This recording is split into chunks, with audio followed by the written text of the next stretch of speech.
Hello dear friends, subscribers and guests on my channel. In this video I want to show and tell you how to check last backup on WhatsApp. Please put your like, subscribe to my channel and share this video with your friends. And let's get started. So, first we need to go to WhatsApp. After that you need to go to settings and here you must click on chats.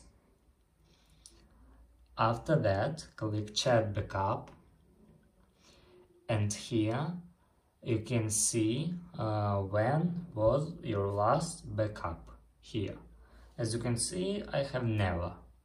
I must turn on auto backup, and that's all. This is very easy way to do.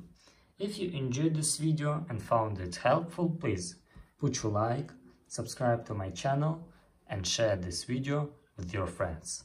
Bye bye everyone, see you later.